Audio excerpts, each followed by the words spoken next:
Assalamualaikum warahmatullahi wabarakatuh.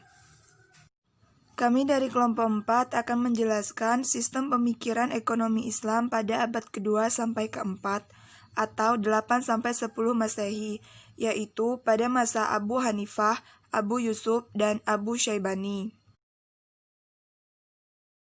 Latar belakang dari materi ini yaitu sejarah munculnya pemikiran ekonomi Islam sendiri diawali sejak Nabi Muhammad SAW ditunjuk sebagai seorang rasul.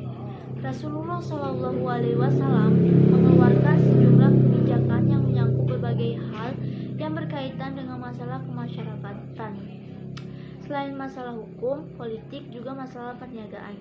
Masalah ekonomi, umat menjadi perhatian Rasulullah SAW karena masalah ekonomi merupakan pilar penyangga keimanan yang harus diperhatikan.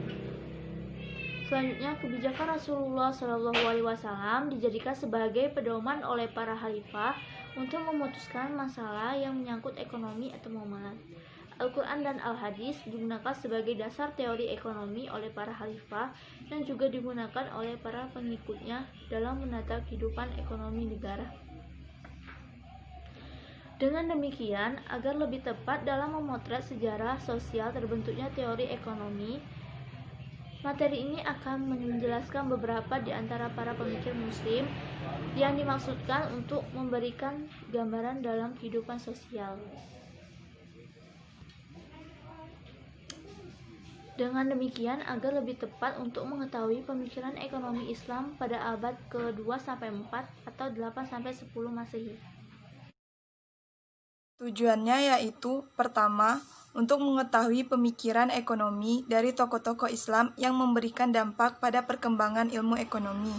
Kedua, yaitu untuk mengetahui bagaimana pemikiran Islam pada abad kedua sampai keempat, yaitu pada masa Abu Hanifah, Abu Yusuf, dan Abu Syaibani. Ketiga, sebagai bahan diskusi kita pada hari ini. Saya Sucilia Agatha ingin menjelaskan materi pertama, yaitu pemikiran ekonomi Islam pada masa Abu Hanifah 699 sampai 767 Masehi. Di sini saya akan menjelaskan sedikit tentang biografi Abu Hanifah. Imam Abu Hanifah dilahirkan di kota Kufa pada tahun 80 Hijriah atau 699 Masehi. Demikianlah menurut riwayat yang masyhur, nama beliau yang sebenarnya mulai dari kecil ialah Nu'man bin Sabin bin Zauta bin Mah. Ayahnya keturunan dari bangsa Persia, Kabul, Afghanistan, tapi sebelum beliau dilahirkan, ayahnya sudah pindah ke Kufa. Dengan ini teranglah bahwa beliau bukan keturunan dari bangsa Arab, melainkan beliau dilahirkan di tengah-tengah bangsa Persia. Ia lebih populer dipanggil Abu Hanifah karena di antara putranya ada yang dinamakan Hanifah. Ini menurut satu riwayat dan menurut riwayat yang lain. Sebab ia mendapat gelar Abu Hanifah karena ia adalah orang yang rajin melakukan ibadah kepada Allah dan sungguh-sungguh melakukan kewajibannya dalam beragama. Karena perkataan Hanif dalam bahasa Arab itu artinya cenderung atau condong kepada agama yang benar. Dan ada pula yang meriwayatkan bahwa sebab ia mendapat gelar dengan Abu Hanifah itu lantaran dari eratnya berteman dengan tinta, karena perkataan Hanifah menurut Lugat Irak artinya dawat atau tinta, yakni ia di mana-mana senantiasa membawa dawat guna menulis atau mencatat ilmu pengetahuan yang diperoleh dari para gurunya atau lainnya. Dengan demikian lalu ia mendapat gelar Abu Hanifah. Setelah itu pemikiran Abu Hanifah. Abu Hanifah menyumbangkan beberapa konsep ekonomi. Salah satunya adalah salam, yaitu suatu bentuk transaksi di mana antara pihak penjual dan pembeli sepakat bila barang dikirimkan setelah dibayar secara tunai pada waktu kontrak disepakati. Abu Hanifah mengkritisi prosedur kontrak tersebut yang cenderung mengarah pada perselisihan antara yang memesan barang dengan cara membayar lebih dahulu dengan orang yang membelikan barang. Beliau mencoba menghilangkan perselisihan ini dengan merinci kontrak seperti jenis komoditi, kualitas, kuantitas, waktu, dan tempat pengiriman. Beliau memberikan persyaratan bahwa komoditi harus tersedia di pasar selama waktu kontrak dan pengiriman. Salah satu kebijakan Abu Hanifah adalah menghilangkan ambiguitas dan perselisihan dalam masalah transaksi. Hal ini merupakan salah satu tujuan syariah dalam hubungan dengan jual beli. Abu Hanifah sangat memperhatikan pada orang-orang lemah.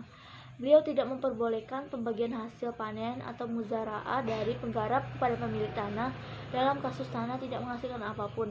Hal ini untuk melindungi para penggarap yang umumnya orangnya lemah. Baiklah, saya akan melanjutkan materi tentang pemikiran ekonomi Islam pada abad kedua sampai keempat, yaitu pada masa Abu Yusuf. Abu Yusuf adalah orang pertama yang memperkenalkan konsep perpajakan di dalam karyanya Al-Kharaj.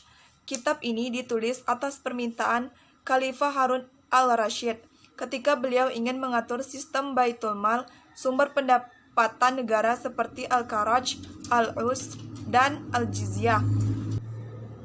Al-Kharaj adalah pajak atas tanah atau bumi yang pada awalnya dikenakan terhadap wilayah yang ditaklukkan melalui perang ataupun karena pemilik mengadakan perjanjian damai dengan pasukan muslim.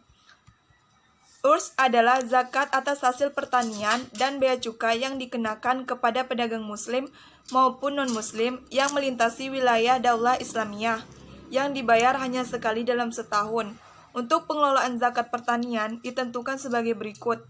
Jika pengelola tanah menggunakan teknik irigasi ditentukan 5%, dan jika pengelola tanah menggunakan teknik irigasi tada hujan ditentukan 10%. Bea cukai untuk pedagang muslim dikenakan 2,5%, sedangkan untuk orang-orang yang dilindungi dikenakan 5%. Jizyah adalah pajak yang dibayarkan oleh orang non-muslim yang hidup di negara dan pemerintahan Islam sebagai imbalan atas perlindungan hukum, kemerdekaan, keselamatan jiwa dan harta mereka. Dalam kitab Al-Kharaj, pemikiran Abu Yusuf mencakup berbagai bidang, antara lain tentang pemerintah, di mana Abu Yusuf mengemukakan bahwa seorang penguasa bukanlah seorang raja yang dapat berbuat secara diktator. Sedangkan khalifah adalah wakil Allah yang ditugaskan di bumi untuk melaksanakan perintah Allah. Oleh karena itu, harus bertindak atas nama Allah Subhanahu wa Ta'ala. Dalam hubungan hak dan tanggung jawab pemerintah terhadap rakyat, Abu Yusuf menyusun sebuah kaidah fikih yang sangat populer, yaitu tasawuf al-iman ala aryah manutun bi al-maslahah, yaitu setiap tindakan pemerintah yang berkaitan dengan masyarakat senantiasa terkait dengan kemaslahatan mereka. Kemudian tentang keuangan, Abu Yusuf menyatakan bahwa uang negara bukan milik khalifah, tetapi amanat Allah Subhanahu wa Ta'ala dan rakyatnya yang harus dijaga dengan penuh tanggung jawab. Tentang pertanahan, Abu Yusuf berpendapat bahwa tanah yang diperoleh dari pemberian dapat ditarik kembali jika tidak digarap selama 3 tahun dan diberikan kepada yang lain. Tentang perpajakan, Abu Yusuf berpendapat bahwa pajak hanya ditetapkan pada harta yang melebihi kebutuhan rakyat dan ditetapkan berdasarkan kerelaan mereka. Tentang peradilan, Abu Yusuf mengatakan bahwa suatu peradilan adalah keadilan yang murni, menetapkan hukum tidak dibenarkan berdasarkan hal yang subhat atau sesuatu yang tidak pasti. Kesalahan dalam mengampuni lebih baik daripada kesalahan dalam menghukum. Pemikiran Abu Yusuf dalam konsep-konsep ekonomi menitik beratkan pada bidang perpajakan dan tanggung jawab negara dalam bidang ekonomi. Sumbangan pemikirannya terhadap pada pembuktian keunggulan pajak berimbang terhadap sistem pemungutan tetap atas tanah. Keduanya ditinjau dari segi pandang dan keadilan. Abu Yusuf menganjurkan model pajak yang proporsional atas hasil produksi tanah yang dianggapnya sebagai metode yang jujur dan seimbang bagi kedua belah pihak, dalam keadaan hasil panen yang baik maupun yang buruk. Seperti dalam kasus Kharaj, apabila nilai pajak tetap sementara terjadi penurunan produksi, maka ada kemungkinan membebani si wajib pajak yang akan mengakibatkan negara kehilangan penghasil potensial yang sangat baik. Karena pada saat itu si wajib pajak tadi akan membayar sejumlah uang yang sangat tinggi. Itu akan merugikan kepentingannya, begitupun sebaliknya apabila telah terjadi terjadi peningkatan produksi, nilai pajak yang tetap itu akan menjadi rendah dan tidak sesuai dengan kebutuhan negara dalam melaksanakan administrasinya. Dalam hal pemungutan dan pengadministrasian pajak, ada sejumlah departemen yang bertanggung jawab dan menangani berbagai pungutan pajak dan keuangan, dan Baitul Mal sebagai pusat atau koordinator dari departemen tersebut yang merupakan kantor perbendaharaan dan keuangan negara yang dikenal sejak awal Islam. Dalam pandangan tentang masalah tanah dan pertanian, Abu Yusuf mengemukakan dalam kitab Al-Kharaj, yaitu menggarap tanah tak produktif sangat dihargai oleh Rasulullah SAW dan menyia-nyiakannya sangat tidak disukai. Itu mengikuti hadis Rasulullah SAW, pemilik asli tanah itu adalah Allah Subhanahu wa Ta'ala, Rasulullah SAW, dan kalian sesudah itu. Barang siapa yang menghidupkan tanah yang mati atau tidak digarap merupakan perbuatan yang amat mulia. Untuk mendapatkan hasil produksi yang lebih besar dengan cara menyediakan fasilitas dalam perluasan lahan pertanian, Abu Yusuf lebih cenderung menyetujui negara mengambil bagian dari hasil produksi pertanian para penggarap daripada penarikan sewa dari lahan pertanian. Baik, lanjut kepada materi, yaitu pemikiran ekonomi Islam menurut Al-Syaibani pada tahun 132 sampai 189 Hijriah atau 750 sampai 804 Masehi. Al-Syaibani atau Abu Abdillah Muhammad bin Al-Hasan bin Farqad Al-Syaibani, beliau lahir pada tahun 132 Hijriah atau 750 Masehi.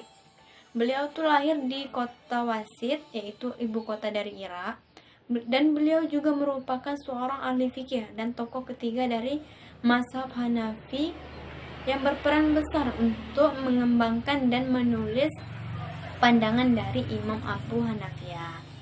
Adapun pemikiran ekonomi Islam menurut Al-Syaibani, yang pertama itu al-kasb atau kerja, itu upaya untuk memperoleh harta dengan cara yang halal. Menurut Al-Syaibani, kerja merupakan aspek yang penting dalam aktivitas produksi. Dengan bekerja, maka perekonomian akan berputar sehingga perekonomian akan tumbuh. Yang kedua, itu kekayaan dan kefakiran atau kemiskinan. Al-Syaibani berpendapat bahwanya sesungguhnya manusia itu harus hidup berkecukupan, namun bukan berarti dengan gaya hidup yang berlebihan. Tetapi alangkah baiknya jika kelebihan itu digunakan untuk kebaikan. Yang ketiga itu ada klasifikasi usaha-usaha perekonomian. Al-Syaibani ini mengklasifikasikannya menjadi empat bagian. Yang pertama itu ada sewa menyewa, yang kedua ada perdagangan, yang ketiga pertanian, dan yang keempat ada perindustrian. Tapi di sini lebih diutamakan itu pertanian karena memproduksi kebutuhan dasar dari manusia. Yang keempat itu ada kebutuhan ekonomi. Menurut Al-Syaibani, kebutuhan yang harus dipenuhi oleh manusia itu ada makan, minum, pakaian, dan tempat tinggal. Yang kelima itu spesialisasi dan perindustrian dan industri pekerjaan. Manusia itu kan makhluk sosial. Manusia itu membutuhkan satu sama lain. Allah memberikan kemudahan untuk kita mempelajari dan mengetahui pengetahuan dan manusia lainnya untuk mengetahui pengetahuan yang lainnya, agar manusia itu dapat bekerja sama dan saling tolong menolong. Kesimpulan, Abu Hanifah, Abu Yusuf, dan Al-Syaibani merupakan tokoh yang berperan dan ikut andil di dalam pemikiran ekonomi Islam abad 3-4 dan pada 8-10 Masehi. Abu Hanifah, seorang ahli hukum agama Islam. Beliau lahir di Kufah pada 669 Masehi, semasa pemerintahan Abdul Malik bin Marwan. Abu Hanifah hidup di masa Bani Umayyah dan Bani Abbasiyah. Beliau tutup usia pada tahun 150 Hijriah, tahun di masa Imam Syafi'i lahir. Pemikiran Abu Hanifah dalam ekonomi Islam adalah akad salam, murabahah, dan muzariyah. Abu Yusuf adalah Orang pertama yang memperkenalkan konsep perpajakan di dalam karyanya Al-Kharaj, Abu Yusuf merupakan fenomena yang selalu berubah-ubah dan bersumber dari aktivitas kolektif masyarakat. Faktor-faktor yang mempercepat perekonomian tidak sama dari segi tingkat kepentingan dan kekuatannya. Al-Saibani merupakan sosok ulama yang sangat produktif. Menurutnya, permasalahan ekonomi wajib diketahui umat Islam karena dapat menunjang ibadah wajib. Sektor yang paling diutamakan yaitu pertanian, karena pertanian merupakan sektor usaha yang memproduksi berbagai kebutuhan dasar manusia yang sangat menunjang dalam melaksanakan berbagai kewajiban. Itulah penyampaian materi dari kami. Kami akhiri. Wassalamualaikum warahmatullahi wabarakatuh.